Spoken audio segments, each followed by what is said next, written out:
and he's here to break down the situation, what we're facing, the different attack plans. But first off, I am now officially euphoric. I mean, in your expert view, what have we seen? The facade completely dropped? Operation Toto complete? Or how much of the battle have we won? I mean, who are the winners? Who are the losers? Well, it's first of all, I just wanted to say congratulations to you, Alex, to the entire InfoWars team, to Paul Joseph Watson and others.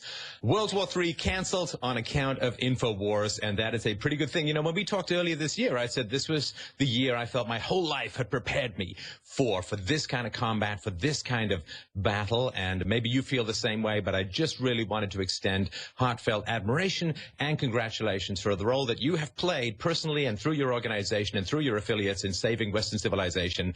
Let's take a bow, shall we? Because we have done some great work this year. Well, my friend, congratulations to you as well. I mean, clearly they wanted to start World War III, but as Putin said in his congratulations last Wednesday, we know this will not be easy. We should probably talk about why some of the forces in our government want this, but you got so many great points. Where should we start first? Well, I think the first thing we want to remember, Alex, is that the media has not changed. The media has learned nothing. The media will not do any U-turns. They will not process anything about how wrong they were, about how misleading they were, about how manipulative they were. And therefore, every time you see Trump in contact with the mainstream media, view it as a kind of psyop. View it as a way to depress you. View it as a way to alienate you from your candidate. View it as a way to set you against Donald Trump. Like I sat down and watched, gritted my teeth, put on my crash helmet, and watched the 60 Minutes interview. And it was just a whole series of brain-dead gotcha questions. Do you disavow the violence being committed in your name? It's like, how do we even know? This could all be false flag stuff. I mean, Lord knows it's been that way in the past, and a lot of these supposed hate crimes have been revealed as hoaxes. And so, do you disavow this? Are you going to go back on your promises? It's like, well, the media, first of all, they said he didn't have any policy platforms. He didn't have any policies. And now they're saying, are you going to repudiate them? And this is all nonsense. It's designed to cause people who supported Trump to freak out, to second-guess him, to start armchair. That's right. And for a year, Stefan, they said he didn't have any policies. They were always there on the site. We covered it. We read it. And then they say, oh, you're not going to deport everybody now, like you said. And he goes, I never said that. I said, if you're a felon and we catch you doing something, you're going to be deported. And everybody else are illegal. Who will have to have a process to go out and then come back in if they're not criminals, which ought to actually concern some folks. I think we have too much immigration. I was saying he's more liberal than a lot of Republicans, but he actually wants a system so they're not underground, undocumented, permanent underclass that the Democrats basically milk and control. Then they go on and say, so here's what they claim he said. Then he doesn't do what they claim. He does what he says he would do, and they say it's a lie. Well, here's the thing. I mean, if you know anything about Donald Trump, he's not that enigmatic. You just read The Art of the Deal, read some of the other books that and hear what he said.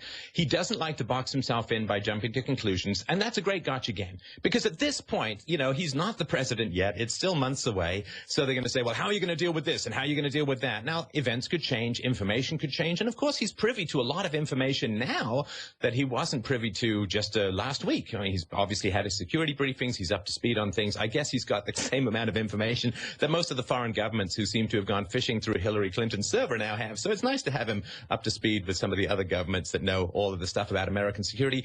But he's not president yet. He's not going to box himself in. He's always said, I don't like people who reveal all their plans ahead of time because it gives your enemies time to organize. It gives them a sense of where you're going. So the fact that he's hedging his bets, that he's not coming to conclusions, is entirely in line with everything he said throughout his entire campaign and his entire career. What do you think of the conciliatory tone he's been striking? It's been met, as you said, with hissing hatred from the media, who seems to have only intensified what got them to this totally discredited position. Well, that's a great question, and I'm ambivalent about it, so I'll just give you sort of very briefly the two sides of the argument. Number one is I'm a theoretician, like I'm a moral philosopher, and so I get to deal with perfection. I get to deal with abstracts and ideals.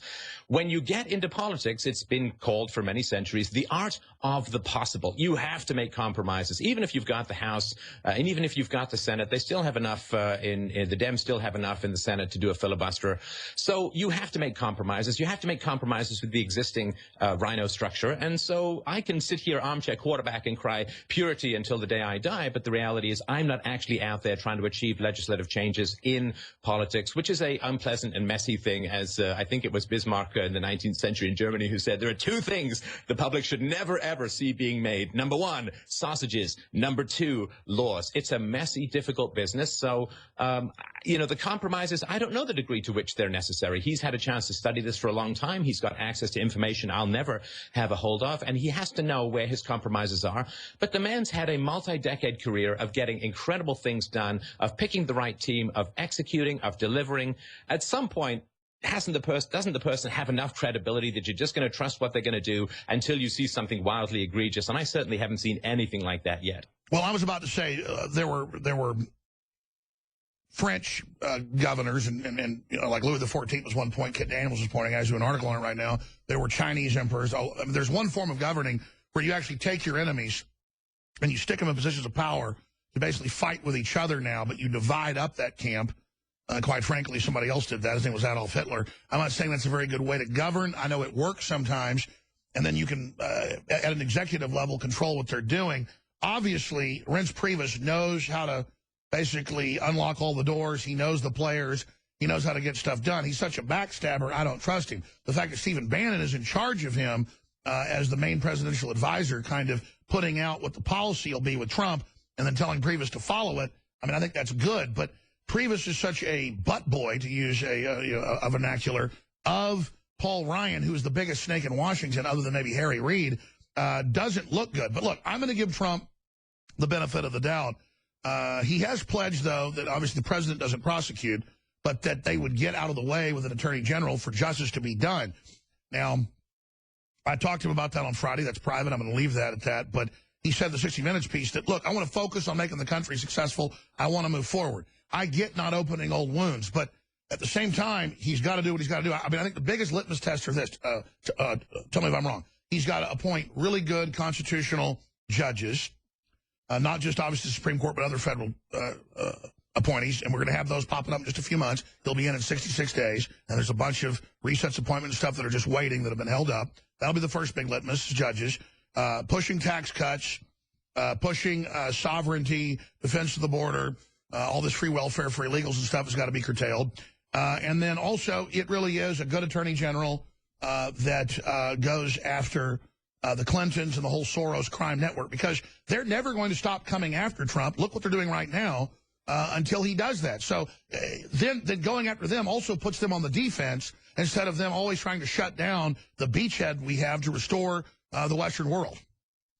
Well, of course, when you're looking at a magician and he is kind of a master wizard of organization, you don't look at the hand that has the dove in it. You look at the other hand, because that's where the magic is going on.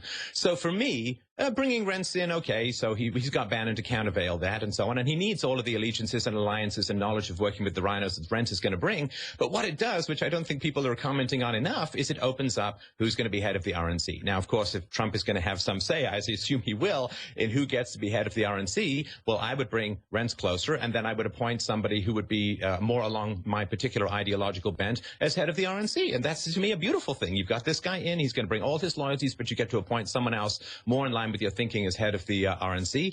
And I think that's a wonderful approach. So keep your friends close and your enemies closer. Right, right. And so I think that we have to remember that he's done some fantastic things long before he's even gotten into power. I mean, Canada and Mexico are opening up renegotiations with NAFTA. Thank heaven the Rust Belt might resurrect itself and come back like a phoenix from the ashes of bad trade deals. Russia's interested in normalizing relationships. The head of Syria wants to work with him. With Russia in Syria and in other places in the Middle East, you're going to have a much more effective ally against ISIS, which is what Trump has wanted to do. I mean, the man has been president-elect for a couple of days, and already the world is settling into a more rational pattern. No, you're right. I mean, it's a new day. I saw you kind of sing part of that song on your own show. It's a new world for me. It certainly is beautiful, and that's why the establishment is so upset about Trump, is because from day one, he's calling the shots. I happen to know for a fact from people that are close to him, he is working 20, I actually worry about him at 70. He's such a Trojan, such a Herculean. 20 hours a day. When I talk to him, and I'm not name dropping, it just shows what he does on Friday for, I mean, a lengthy conversation, less than 10 minutes, but it was almost 10 minutes long.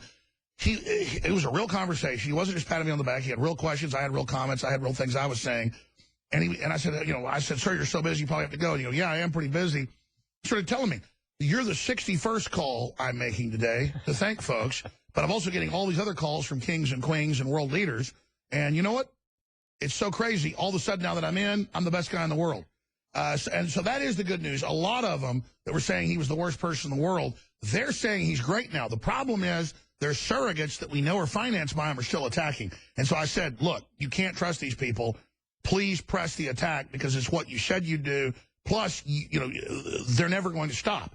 And I'm not going to tell people what he said to that, but it was quite interesting. Well, of course, when you win the lottery, everyone's your friend. What you care about are the people who chipped in for your ticket ahead of time. So after you have become the president-elect, of course, everybody's going to want to come in and, well, I may have said some things, but hey, we're sorry and blah, blah, blah, blah, blah. And, this question around what's going to happen with the Clintons. Well, of course, if people were asking him this question, and Leslie Stahl did, they asked him the question, what are you going to do with the Clintons? That's a total gotcha question. It's not up to the president to pursue the Clintons. It's up to the president to put someone in charge of the DOJ who's not going to derail. So he properly demurred. He properly just sidestepped it. Let the grand jury decide. So he properly demurred. Yeah, it's not his. It would be a dictator's job would be to go after a political opponent, and he doesn't want to seem to be gunning for a political opponent because that's third world dictator style stuff. What he's going to do is he's going to appoint a competent attorney general, someone who's going to pursue that. It's going to go through the FBI's investigation to a grand jury with subpoena powers, with search powers, and so on. And maybe he's had a look at these 650,000 emails that were taken off the Uma Abedin and Anthony Weiner's computer. Maybe he's had a look at those and all the horrifying things that some people have talked about as being on those. Maybe that's enough. Maybe the FBI shared information with him that it's an open and shut case on the Clinton Foundation, and he doesn't need to do anything more. So just let the man do his job, and which he is not even. No, I totally agree. The only successful attack they can have, 66 days out from him being inaugurated, it'll still take a few months for him to actually get going once that happens. We'll know in about 4 months whether Trump's for real or not, folks, is to change the subject. And their new attack bots, their new talking points in media is, he's going to betray you. He doesn't know what he's doing. We're all in this great danger. That's what Dave Chappelle said. He goes, what do you mean? We just had our first black president. Everything's, I guess, okay. Let's give Trump a shot. This idea that, talk about elitism, that because he's a rich billionaire that built his own business, he's somehow incompetent. Thank God we've got somebody that isn't just a lawyer in there for the first time.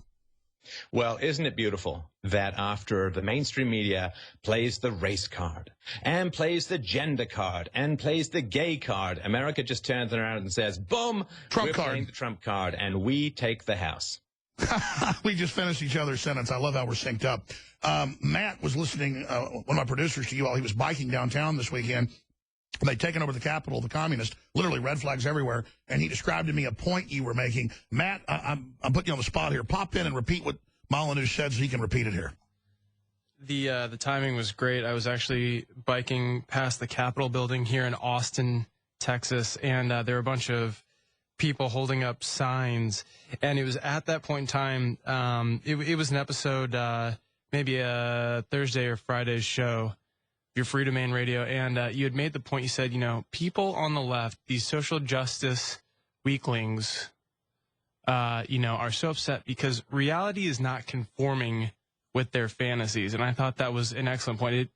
It just happened to be at such the right time. I wanted to put it on a loudspeaker, but you gotta respect these people's free speech. No, I do, Matt. Matt, that's a great point. But I mean, Stefan, this is my question. How do you reach out to these people? Because now when I go in a restaurant or whatever, and I start seeing somebody flip out on me or a clerk, I go, oh, my God, you're upset about Trump. And they go, yes, I am, and start crying. I mean, I had a woman not want to serve me and really get rude to me when I was at a liquor store buying 2 bottles of wine Friday, and she was an anti-Trump person and knew who I was. And so I'm so well-known now, it's, for the first time, actually gotten to me how pissed they are. And I had a Hispanic guy bow up to me in the gas station, a black guy do it outside the gas station.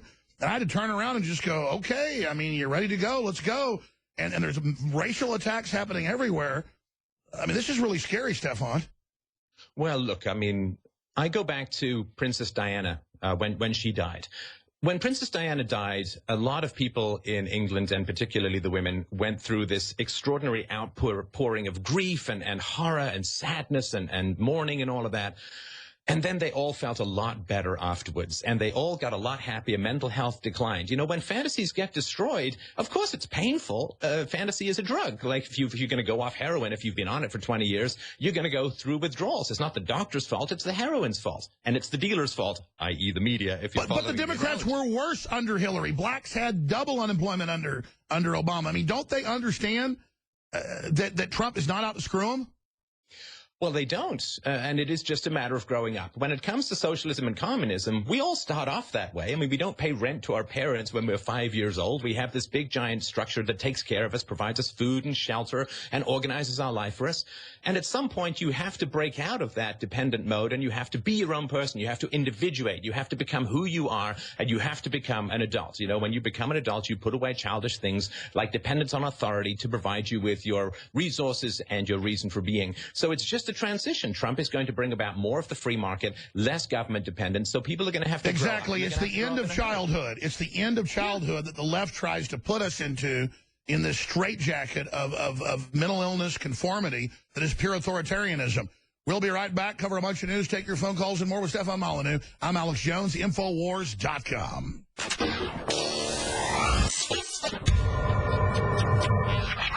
Look, I'm not going to sit here and say, see, I told you so, that communist Chinese-style net censorship is coming to the web, because it's already here. It's being announced. The way you keep the internet open and free is you get involved more than ever. Go to Infowars.com/app. A new battleship in the fight. Infowars Live, available right now. We're looking for a